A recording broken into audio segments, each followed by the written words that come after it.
First and foremost, man, I want to thank you for coming on the platform. I know it's last minute.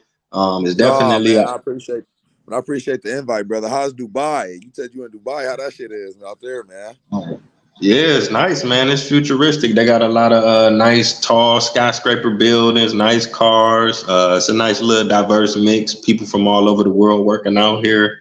They got some good food. You know, it's real Yeah, I fun. It's seen the real. videos. I seen the videos. But you stay out there? Well, I do tours. I'm from America, so I take groups of Americans to different places. So this month we in Dubai. In January, I had a women's group. It was 6 women. We went to South Africa. December we went to Egypt. So if you know anybody that want to travel, that want to go outside of like the typical places, North America, we do Brazil, we do Dubai, we do Africa. Man, We shit, do I'm gonna Thailand. advertise shit. I'm advertising. I'm trying to get on one of them. How much that shit normally cost? Oh yeah, you're more than welcome. We go all year round. You could pick your own dates. You could pick your own country. The package prices is flexible, but they'll start at, say, if you want to go to South Africa or Egypt, it'll be like 3,000.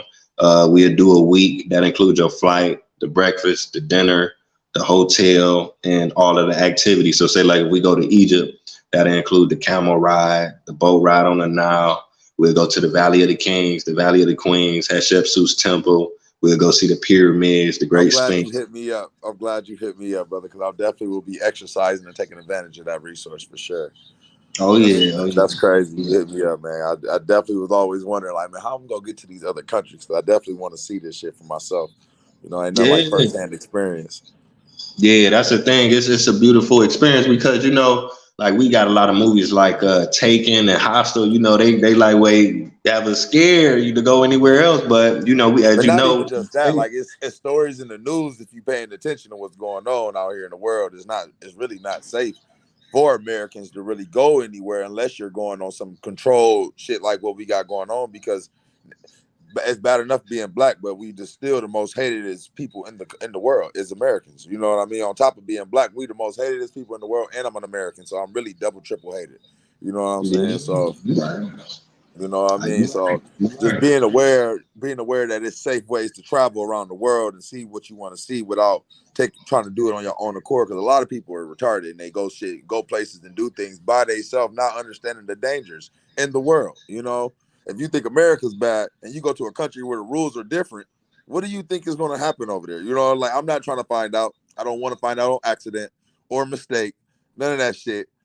I listen to the brochures. I read the fine print.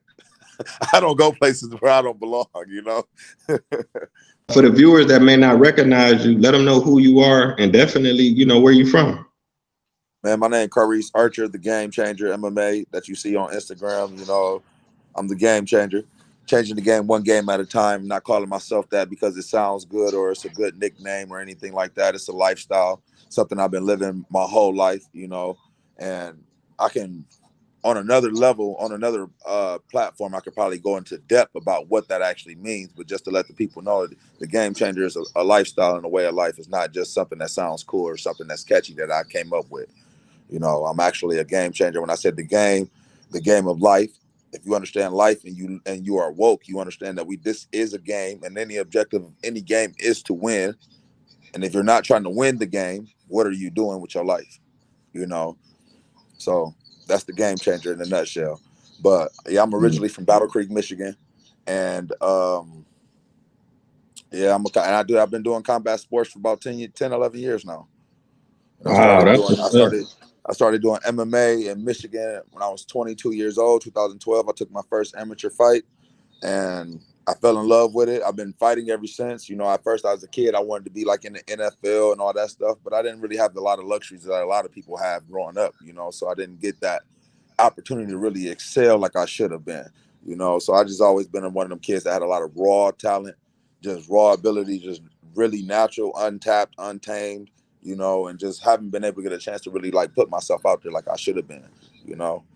So I feel like Power Slap was one of them long overdue situations for a person like myself to be able to put itself out there for the world to see them. Okay, that's what's up. Now you mentioned Michigan. I'm from Ohio. I'm from Cleveland. Now where about is Battle Creek? We the cereal city. All you gotta do is look on the back of your box of your cereal. We feed the world. That's what's up. That's what's Yeah. up.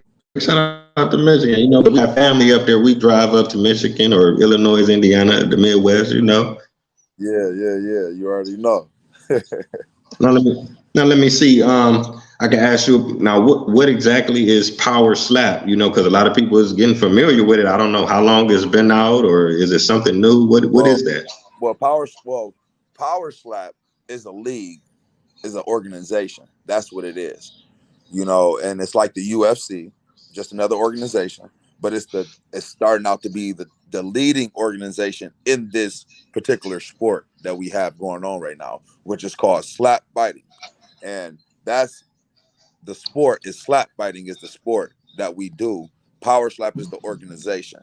So if people think power slap is the shit that you see on other videos of people slapping each other, that's not power slap. Power slap is the organization. The owner is Dana White, and Frankie, I can't pronounce his last name, but it's Italian. He's the president of the Power Slap organization. And that's how I would describe Power Slap. Now, slap fighting has been around, from my understanding, for the last 4 to 5 years in America. Now, my boy JT Telly is the originator of slap fighting in America. You know, so he's the originator of this sport. Power Slap is trying to adopt something that's not really theirs. You know, Okay, I can dig because it. they I can got dig it. so they got the money to put their face on it and put their name on it and make it bigger than what it has been. You know, but this stuff been around for at least 4 or 5 years now.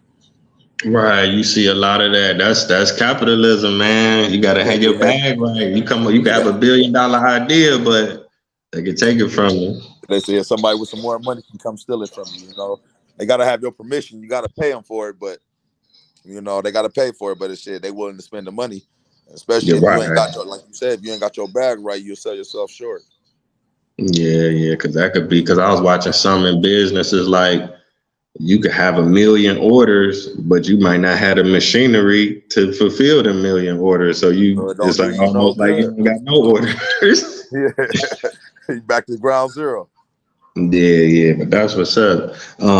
Let me see. Now, how did you even get into slap fighting? Like, at what point in your life, like, did you see it online, or did you go to a competition, or did you know somebody that was doing it already? Nah, you know it's crazy you asked me that, right? So I got into it because one of the PR guys, one of the guys from the production team had reached out to me and wanted me and asked me, I ain't gonna say wanted me, but asked me did I want the opportunity to be able to perform in Power Slap. Now, before they told, like, I ain't gonna say before they told me, but he told me, the guy told me everything. Like a lot of the guys that's on Power Slap filled out an application like a regular job for this opportunity. I did it. I got recruited. I got scouted, handpicked, and they were like, "We want this guy on the show." I didn't have to fill out no application. I didn't sign no real paperwork or no shit like that. You know, like not like how the other guys got locked into a contract and all that other stuff. You know, but I still reap the same benefits. You know, I came in with the same type of benefits. But what got me on Power Slap is a video that went viral last year that I was in. Now I went viral 3 times in one weekend last year, but the main video that stuck out was the video that Dana White posted of me spilling my beer. I don't know if you've seen it, but the Nate Diaz guy. I don't know if you know who Nate Diaz is, but he's the guy that just choked the previous UFC guy that used to be in the UFC, the Diaz brothers, and we were there in Tampa for the Tyrone Woodley 2 fight where Jake Paul knocked out Tyrone Woodley. So I was in Tampa for that event, and then I had an altercation with Nate Diaz, and it conspired into me being on Power Slap. So they were like, "You were the guy that was in that video," and that's the reason that got me in the Power Slap, because that video did 10 million views when Dana White posted it. Wow, that's crazy, So last year was man. my first time going viral. I went viral 3 times in one weekend. I got into it with the Island Boys. We got into it at the weigh-ins with the Team Diaz. And when I say we, I'm talking about the guys I were training with previously before that, which was Team Body Shop, Antonio McKee and AJ McKee, Anthony Taylor, Pretty Boy Taylor. I don't know if you know who that is, but he was there and he was actually performing that upcoming night to be fighting one of Team Diaz's close friends. So they turned into a whole ordeal. Okay, wow. Speaking of going viral, like the clip that I just been seeing of you like all day. I don't know how recent the clip is, but it's a clip of a guy. I guess he's slapping you, and then you like, man, I got that dog in me. Then you come right back, you slapped him and knocked him out. It's like, man, how do you train for that?